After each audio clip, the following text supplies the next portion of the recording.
At Thanksgiving, my sister blamed my 12-year-old for $50,000 missing from our family safe, demanding he be taught a lesson. A week later, I showed them security footage of her planting evidence and walked out as she lost her marriage, her reputation, and every dollar she'd stolen. Hey, Reddit! My family always looked down on me and treated my son like a problem. I tried to stay quiet and keep the peace, but then they crossed a line I couldn't ignore. Before I explain how bad it got, let me start from the beginning. I'm Eli. I'm 36, work in cybersecurity for a mid-sized company, and most days I feel like I'm treading water. I rent a small two-bedroom apartment on the edge of town with my son Noah. He's 12, smart in a way that makes adults uncomfortable, and spends more time building robots out of scrap parts than talking to other kids. It's just the two of us. His mom left when he was 3, and I never remarried. By the time I logged out of work that Thursday, traffic was already crawling. I was supposed to be at my parents' place by 6 for the usual monthly dinner. It's never really about dinner. It's about them reminding me where I stand. I swung by the robotics lab to pick up Noah, who was still soldering something to a small wheeled contraption. "You're late," he said, without looking up. "I know, bud. Let's move. Grandpa's probably checking his watch already." He packed his gear into a backpack, and we got on the road. The whole drive, I could feel that mix of irritation and dread I always feel before these dinners. My dad, Thomas, built a small construction company into a multi-state operation and never lets anyone forget it. My mom, Margot, treats reputation like oxygen. My sister Olivia and her husband Jack are basically living the perfect family Instagram feed. Big house, 2 kids, matching sweaters. We pulled into the long driveway just after 7. The house looked like it was cut out of a magazine. Trimmed hedges, lights on timers, spotless windows. My dented Civic looked ridiculous next to Jack's imported SUV. Thomas opened the door before I even knocked. "Late again," he said, glancing at his watch. "Maybe leave 5 minutes earlier next time." "Traffic," I said, stepping in. Noah followed close behind. "Always traffic," he muttered. Margot kissed Noah on the head, but wiped a spot on his shoulder after. "How's school, sweetheart? Any behavioral issues we should know about?" she asked, her voice sugary. "No," Noah said, staring at the floor. In the dining room, Jack was already pouring himself sparkling water, grinning like he owned the place. I'd heard through a coworker who knew someone at his firm that they'd had a rough quarter. Layoffs, restructuring, the works. But nobody at this table would ever admit it. "Inflation's brutal, huh, Eli? Want me to spot you a little advance before dessert?" I forced a laugh. Olivia appeared from the kitchen, all smiles. "Sit up straight, Noah." Shoulders back. We took our usual seats at the long table. Dinner was roasted something or other with too many sides. The conversation stayed light until my dad leaned back in his chair and sighed. "I had $3,000 go missing from the office safe last week," he said. "No signs of forced entry. It's strange. Nobody responded right away." Then Margot said, "That's concerning." Jack shrugged. "Probably miscounted, right?" "Maybe," Thomas said. "But I don't miscount, and only family has access." The silence that followed wasn't long, but it was heavy. His eyes drifted from Olivia to Jack, then landed on me, then Noah. My mom cleared her throat and changed the subject, but I felt Noah shift in his chair. I focused on helping him with a math worksheet he'd brought along, pretending not to notice how the adults' conversation circled back to responsibility and trust. Noah wrote answers quietly while I pointed to the next problem. After dessert, we lingered in the living room, while Thomas lectured Jack about expansion plans. Before we left, he walked us to the door. "I'm putting in a new safe next week," he said. "Top of the line, biometric lock. Probably a good idea," I said. He nodded and added, "Only 4 people will have access. Me, your mother, Olivia, and Jack. So if anything else goes missing, we'll know exactly where to look." His eyes landed on me for a beat too long. Or who might have helped. It wasn't even subtle. I felt my jaw tighten, but kept my mouth shut. Noah was already halfway down the driveway. The ride home was quiet. Streetlights flickered by as Noah stared out the window. "Did I do something?" he asked finally. "No," I said. "You didn't." But I could already feel where this was heading. The looks, the little comments. They'd decided someone was to blame, and they were circling around us. The next time we went over there, the air felt different. It was a Sunday afternoon, about a week after that dinner. We were barely through the front door when Margot came gliding out of the hallway with this tight smile. "Your father's watch is gone," she said, like she was announcing the weather. "What watch?" I asked. "The Patek he bought in Geneva." "The custom one," she said, and her eyes flicked right over to me before sliding to Noah. "It was in the study drawer. He's had it for years." I didn't respond because there wasn't anything I could say. Instead, I told Noah to hang up his jacket, and we followed her into the living room where Dad was pacing with a phone in his hand. It's probably misplaced, I said. You misplace things all the time, Mom. She gave me a look that made it clear this wasn't about a watch. Thomas stopped pacing and held up his phone. It's not misplaced. The drawer was open. I always keep that drawer closed. No one spoke. Olivia sat on the couch flipping through a magazine, pretending she wasn't listening. Jack leaned against the mantel. It's a shame, Jack said, tossing a brochure on the coffee table. I was just reading about this boarding school upstate. They've got a great program for kids who need a little more structure. Discipline. Teaches responsibility. I stared at him. He smiled back like he'd just offered me a coupon. Olivia spoke without looking up. I did see Noah near the office door last week, she said. Just for a second when we were all upstairs. Maybe he was curious. Kids are curious. It was a casual tone, but the words weren't casual. Noah was sitting in the corner with his backpack, sketching something in a notebook. His pencil stopped moving. We're not doing this, I said. Doing what? Olivia asked. We're just talking. Dad sighed, the way he always does when he wants to sound disappointed instead of angry. I've tried to be patient, he said, but we have to be realistic. If something else goes missing, it won't, I said, sharper than I meant to. The rest of the visit was short. I made an excuse about homework, and we left before dinner. Noah didn't talk on the drive home, just stared out the window like he did last time. At one point, he asked if he could skip the next visit. I told him no, but I understood why he wanted to. Back at the apartment, he went straight to his room. I cleaned up the kitchen and sat at the table, scrolling through emails I wasn't really reading. Every few minutes, I replayed what Olivia said, what Jack said, what they didn't say. They weren't just hinting anymore. They were building a story. Later that night, I went into Noah's room. He was reading, headphones in, but I could tell he hadn't really been reading for a while. You know you didn't do anything wrong, right? I asked. He nodded but didn't look up. They think I did. They're wrong, I said, and we'll prove it. He nodded again, slower this time. By the time Friday rolled around, I'd ordered a few things online.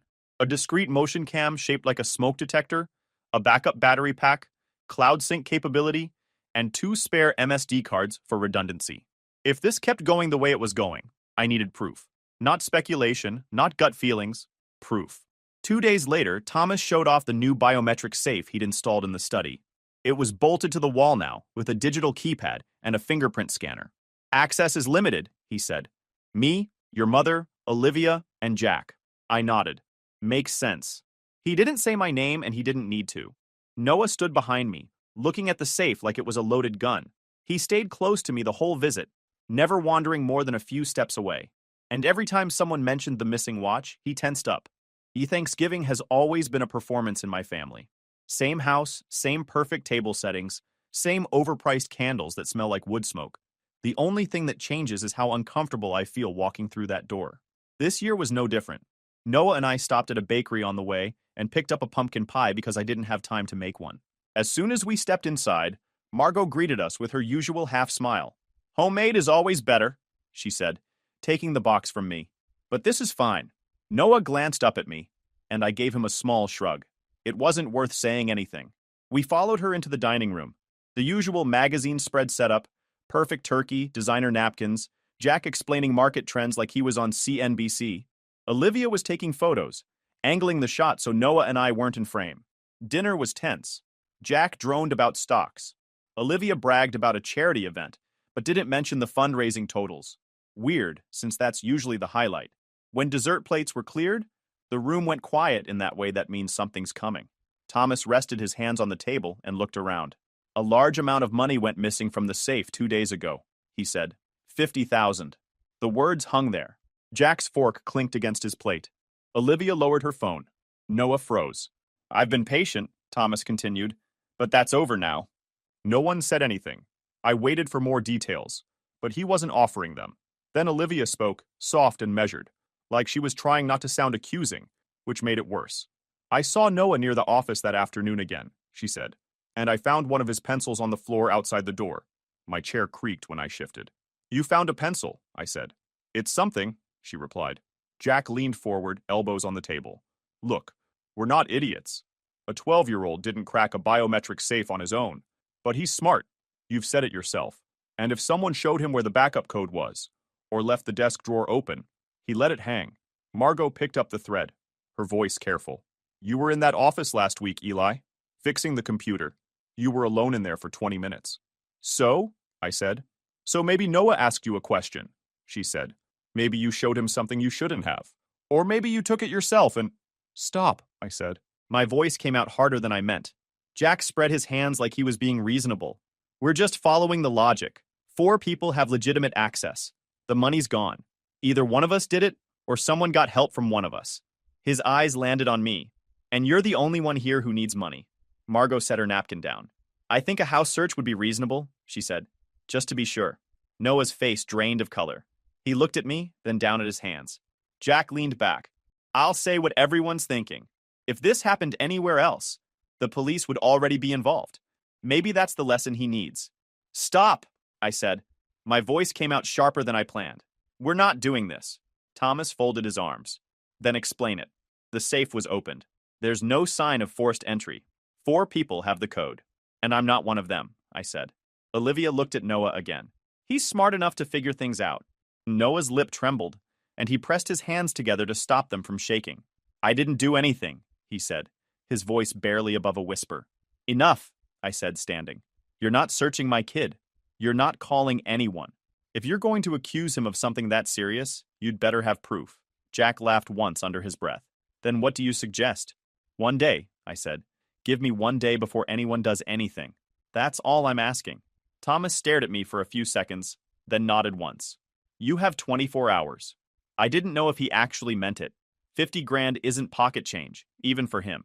But pressing charges meant depositions, discovery, court dates, reporters sniffing around.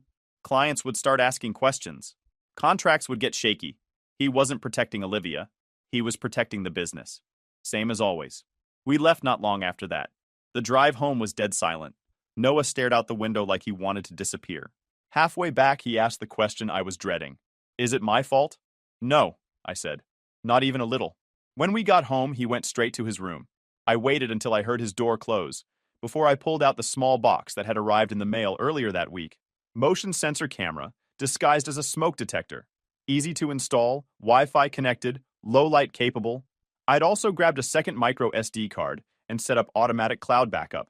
If someone found the camera and destroyed it, the footage would still upload in real time. Belt and suspenders.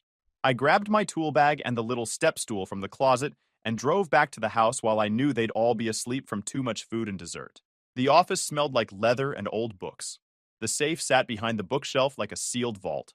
I climbed up and attached the camera in the corner of the ceiling, where no one would think to look. Angled it so it covered the safe, the door, and the desk where Dad kept the backup code. Then I tested the cloud sync twice to make sure it was live. I checked the feed from my phone. Clear view. Motion sensor armed. Back home, I peeked into Noah's room before I went to bed. He was asleep, curled up with a blanket pulled over his head. I sat down quietly on the edge of his bed. They're wrong, I said softly, even though he couldn't hear me. And we're going to prove it. I didn't know what I'd catch or how long it would take, but I knew one thing with absolute certainty. The next time something went missing, there'd be no stories, no guesses, and no way anyone could put my son's name on it again. Or mine. 6 days after Thanksgiving, I was in bed half asleep when my phone buzzed. At first, I thought it was a random notification, but then I saw the alert from the motion sensor. Office movement detected, 1:14 a.m. My chest tightened. I opened the app. The camera feed showed the office door opening slowly. A figure stepped inside. The light was dim, but the night vision caught every detail clearly enough. It was Olivia. She wasn't rushing or panicked. She moved with purpose, calm and collected, like this wasn't the first time. She slipped on gloves, pressed a few buttons on the safe's keypad, and waited. The lock clicked open. She pulled out a stack of cash, maybe 2, and stuffed them into a large designer tote. Then, before leaving, she reached into her pocket, pulled out a pencil, and casually dropped it by the door. One of Noah's, the same type he always used for sketching. I sat up in bed, staring at the screen, every trace of doubt gone. My hands were shaking, but not from surprise, from anger. They had dragged my son's name through the dirt. They humiliated him, and all along, she was the one doing it. I didn't sleep the rest of the night. I downloaded the video, backed it up to 3 different drives, and printed still frames with timestamps. I zoomed in on every frame, until there was no possible way someone could claim it was anyone else. Then I noticed something. The way she moved at the keypad, no hesitation, no fumbling. She knew the code by heart, muscle memory. She'd done this before. Sunday brunch was my chance. Dad had planned a small get-together to talk as a family. I said yes immediately. When Noah and I arrived, Olivia was already there, dressed like she was going to a fashion shoot. Heels, expensive coat, makeup perfect. She barely looked at us. Jack was on his phone, silent. Margot greeted us with a brittle smile, and Dad stood by the kitchen island with a mug of coffee like he was preparing for a speech. We barely sat down before she did it. "I'm not dancing around this," she said, voice bright. Noah stole the money. No warm-up, no testing the water. She lobbed it straight across the table and leaned back like a judge delivering a ruling. Noah flinched. Fork slipped and clanked. I pushed my chair back and stood up. I walked to the TV, plugged in the drive. "You're so sure it was him?" I said, staring right at her. "So sure it was me? That I'm some broke deadbeat who'd rob his own family and drag his kid into it?" I looked around the table. "You all decided that weeks ago, didn't you?" No one answered. "Then tell me, Olivia, what's your excuse for this?" Then hit play. The video rolled. Empty office, door opens, Olivia in frame, gloves, keypad, safe yawns open. She takes stacks, neat and fast, no panic. Then the pencil drop. Her hand opens. The little yellow stick hits the floor and spins once. She leaves. Door shuts. Silence. Margot's hand went to her mouth. Jack stopped breathing, or looked like it. Dad didn't move. I let the silence sit for a second, then paused the video on the frame where Olivia drops the pencil. "See that?" I said. "That's her planting evidence. To make you think Noah did it. To make you think I helped him." I turned to Jack. "You said I'm the only one here who needs money. Looks like you were wrong." Olivia didn't look at me. She looked at the ceiling like she was bored. "That's not what it looks like," she said, flat. "It's exactly what it looks like," I said. "You stealing and planting a pencil to point at my kid? It was a loan," she said. "I was going to put it back. You don't understand what kind of pressure I'm under. Dad keeps promising help, then changing his mind. Jack's comp is all over the place. We're 3 months behind on the mortgage. The kid's tuition is overdue. Our credit cards are maxed. I manage more than any of you see, and I had no choice." Jack spoke without looking up. "How long?" "Don't start," she said. "How long, Olivia?" She pushed her chair back a little, the scrape loud. "The watch was 6 months ago. The 3,000 was before that. I thought I could fix it before anyone caught on." Jack's face went pale. "A year. You've been stealing for a year." "Borrowing," she snapped. "This family spends like a brand. I keep it all lined up. Events, charities, the people who matter. That requires liquidity sometimes. Nobody complains when it looks good on the outside." I pointed at the screen, froze the frame with her face caught in the corner. "Liquidity is not ripping a safe and blaming a 12-year-old. And his father." She flicked her eyes at me, annoyed. "I needed someone to take the fall. You were already struggling. It was believable." She said it like she was explaining a business decision. "If you'd just kept your mouth shut and let Dad write it off, none of this would have happened." Margot found her voice. "This can't be real. Maybe it's edited." I held up the second drive. Motion logs match the keypad access. Time sync on the footage and the device. "If you want, I'll walk your lawyer through it. Or the cops." Dad finally spoke low. "Change every code. Today. She doesn't touch the safe again." Olivia rolled her eyes. "This is ridiculous." I said I was putting it back. "You're all acting like I burned the house down." She gestured at the table like a host, scolding rude guests. "Do you have any idea how much of this I plan? Who I chase for donations? Who I smooth over when Dad snaps at the wrong person?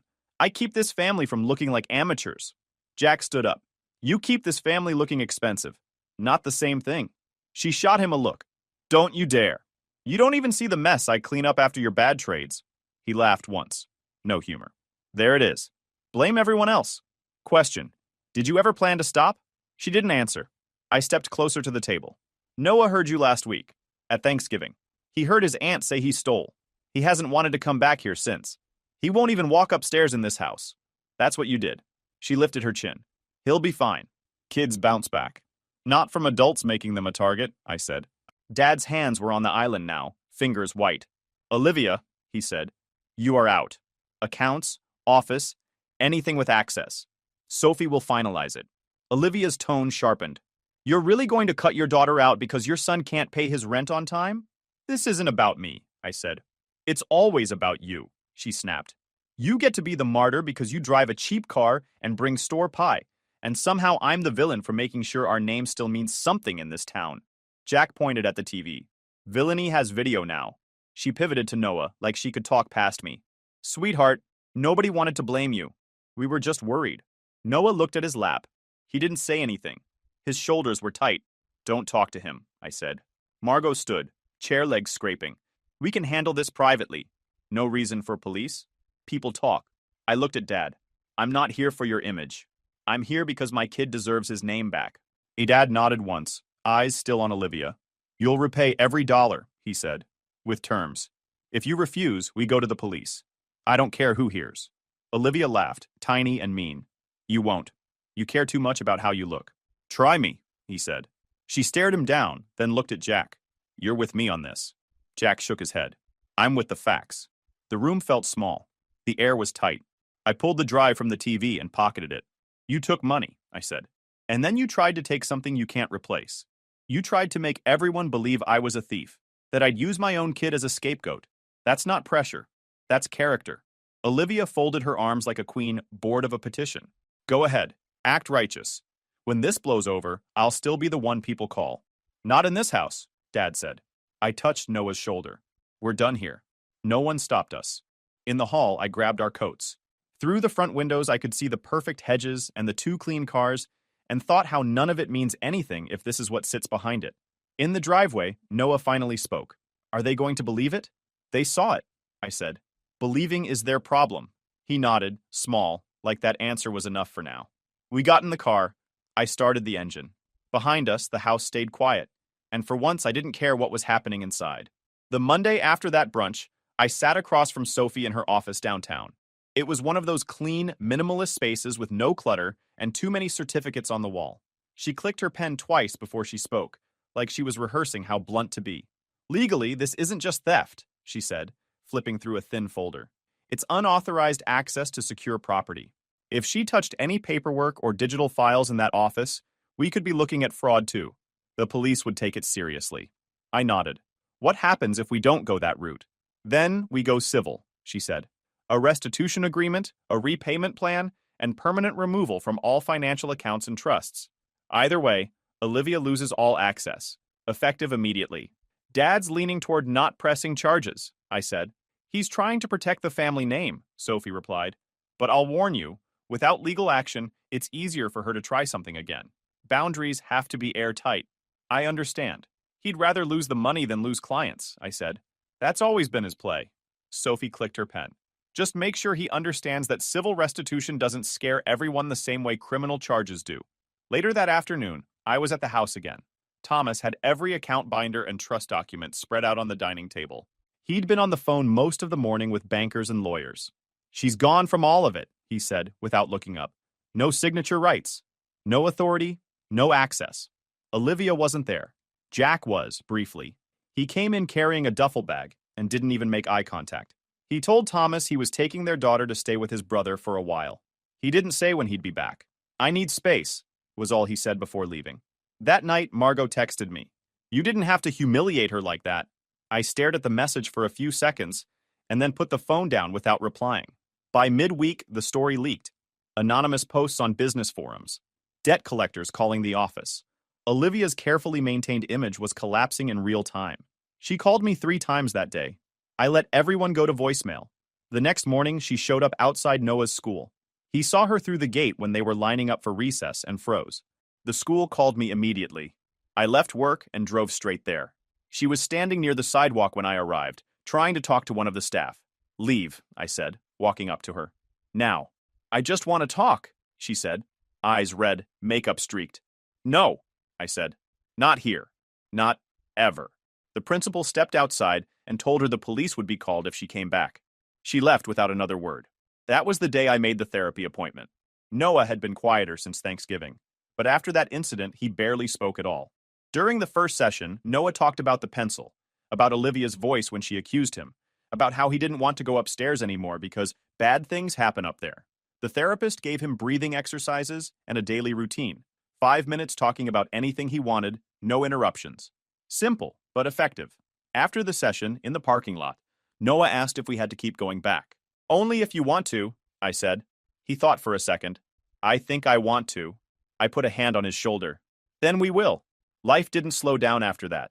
It felt like every day something new fell apart. Another email, another rumor, another bill Olivia had hidden. But the lines were drawn now. She wasn't part of the accounts.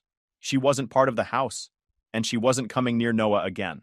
It didn't fix anything overnight, but for the first time, it felt like the damage was contained. And that was a start. It was a Wednesday night when I realized Olivia wasn't finished. I was on my laptop, sorting through bills and college savings paperwork, when a notification popped up from the bank. At first, I thought it was a routine alert. Then I read it properly. Transfer attempt. $4,800 pending approval. It was from Noah's college fund. My stomach flipped. That account had two names on it once, mine and Olivia's, back when she helped me manage bills during the divorce. I thought I'd removed her access years ago. I was wrong. I opened the dashboard. There it was. An active login from a device I didn't recognize. I killed the session and reset every password. Less than a minute later, there was a knock at the door. I checked the peephole. Olivia. When I opened the door, she was standing there in the hallway, trembling like she'd been running. Mascara smudged, hair a mess. Her tote bag hung off one shoulder, like she'd thrown it on without thinking. I just need a loan, she said, voice shaky but determined. Please, Eli. Everyone's cut me off. I have nothing left. Did you try to take money from Noah's account? I asked. Her face twitched. I needed it. It's not like he's using it right now. It's his future, I said. And you don't touch it. She stepped forward, trying to get past me. I'll pay it back. I swear. I'll get a job. I'll fix everything. I just need a start. Leave, I said. No, she said quickly. You don't understand. I said leave. Her eyes darted around the apartment behind me, like she was calculating how to stay inside. I'm your sister, she whispered. You're really going to turn your back on me? You already turned yours on us. The argument escalated fast. She refused to move from the doorway. I repeated myself over and over, each time louder than before. She started crying, then shouting, switching between anger and desperation. You think you're better than me? She yelled. You think you're perfect because you've got your boring little job and your sad apartment? Get out. A door down the hall opened. My neighbor, an older guy who usually minded his own business, peeked out. Everything okay here? I nodded quickly. It's fine. Sorry, it wasn't fine. The shouting continued until another neighbor must have called the police. 10 minutes later, 2 officers showed up. One of them asked me what was going on while the other pulled Olivia aside. She tried to access a bank account, I said. I want her to leave. The officer turned back to her. Ma'am, you need to go. Now. She glared at me, still crying, and for a second I thought she might push past them. But then she turned and walked toward the elevator. Just before the doors closed, she muttered, You'll regret this. I didn't press charges. I could have. The officer told me I had enough grounds to, but I just wanted her gone. The next morning, Sophie called me. I'm filing a restraining order for you and Noah today, she said. It'll keep her away from your apartment, his school, anywhere you two spend time. No physical contact, no calls, no third-party messages. She can still send mail for court-approved restitution payments. That's a standard exception. But that's it. Thomas is doing the same for the house. I agreed without hesitation. By the end of the week, the paperwork was done. The court order was official. Olivia couldn't come near us or the property without risking arrest. Thomas signed new trust documents that removed her permanently from any family accounts. Jack filed his separation paperwork the same day. That night after dinner, I sat with Noah on the couch. He was building something with his robotics kit while a documentary played quietly on TV. I paused it and told him about the order. She can't come here anymore, I said. Not to the apartment, not to your school. That's the rule. For how long? He asked. For now, I said. Maybe not forever. But for now, we're safe. And that's what matters. He nodded and went back to his project. For the first time in weeks, his shoulders didn't look so tense. 2 years passed. Life didn't snap back into shape, but it settled into something steady. I left my old job and joined a smaller cybersecurity firm. The pay wasn't as high, but I clocked out on time, and I was home for dinner almost every night. Noah was taller now, his voice deeper. He split his time between coding projects and drawing in a sketchbook he'd started during therapy. Pages of rooms and doorways and empty hallways. His therapist said it was about safety, about control. I think she was right. The family wasn't the same either. Thomas sold part of the company and retired quietly. He lived in a smaller house on the edge of town now, Nothing like the old mansion. We saw each other once a month for lunch. We talked about normal things, the weather, work, sports. Whenever the conversation drifted toward the past, we both let it die on its own. Margot moved into a condo closer to the city. We spoke even less. When we did, it was polite but hollow, like two people pretending they'd never said the things they'd said. Jack remarried a year after the separation. I saw a photo online once. Him, his new wife, and his daughter in a backyard I didn't recognize. I didn't comment. I just scrolled past. And Olivia? She was still out there. Word was she worked at a small diner one town over. I never went there, but I didn't need to. Once a month, a plain envelope showed up in my mailbox. Inside was a money order, always the same neat amount, always without a note. I scanned them and saved the receipts in a folder I'd labeled restitution. It wasn't forgiveness. It was a record. When Thanksgiving came around that year, it was different. Just our little rental house, a small turkey, mashed potatoes, and a pie we actually baked ourselves this time. Two co-workers who didn't have anywhere else to go joined us. We ate at the coffee table with the TV on mute, watching a game without really following it. It was simple. It was peaceful. And it was enough. After dinner, I was washing dishes when I heard Noah call my name from the door. There was an envelope on the mat outside. No return address. The handwriting was hers. I opened it at the table. It was just one page. I was wrong. All of it. I know I can't fix what I did to him. I'm paying back what I took. If he ever wants to talk when he's older, I'll be around. If not, I understand. That was it. No apology beyond that. No explanation. No begging. Just those words. I folded the letter and carried it into Noah's room. There was a small wooden box on his shelf, old school projects, a photo of him smiling next to one of his early robot builds, and a few small keepsakes from when he was younger. I placed the letter inside and closed the lid. I didn't text anyone about it. I didn't call Thomas or Margot. I didn't even tell Noah right away. I just sat back down on the couch next to him. He was sketching something new, a machine with long arms and tiny gears. "What's this one?" I asked. "A sorting bot," he said. "I want to make it separate screws by size. Think it'll work?" He nodded. "Yeah, I think so." I smiled. "Then let's figure it out." The night ended like that. No arguments, no accusations, just plans for something that hadn't been built yet. The past hadn't disappeared. It never would. But the noise was gone. The weight was lighter. And for the first time in a long time, the future felt like something we could shape instead of something we were just trying to survive. Blood, I realized, was complicated. It always would be. But trust, that was different. Trust wasn't automatic. It wasn't owed. It was something you earned, piece by piece. And it was the one thing no one in this family would ever take for granted again. YouTube just dropped this new hype feature. If you're hooked on this story, smash that hype button. It tells YouTube this video deserves to blow up, and it keeps even crazier stories coming your way.